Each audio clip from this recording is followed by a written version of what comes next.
In this video, I will show you how to effortlessly replace objects within a video frame using the powerful tools in Google Flow.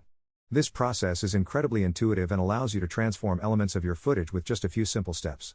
To get started, you will need to open your workspace in Google Flow and locate the specific video clip you wish to edit on your project timeline.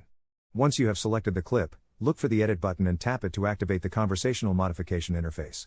This is where the magic happens because you can essentially talk to the software to make changes. Next, you will see a text box appear, which is your space to prompt the desired change.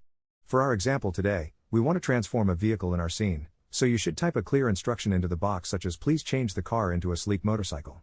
Using clear and direct language helps the artificial intelligence understand exactly what you are looking for. After you have typed your prompt, simply hit the Generate button and wait a few moments while the system processes your request. You will see the original object seamlessly swapped out for the new one while maintaining the lighting and perspective of the original shot. It is a fantastic way to experiment with different visual elements without having to reshoot your entire scene. I hope this quick tutorial helps you take your video editing to the next level. Thank you so much for watching, and be sure to try these steps on your next creative project.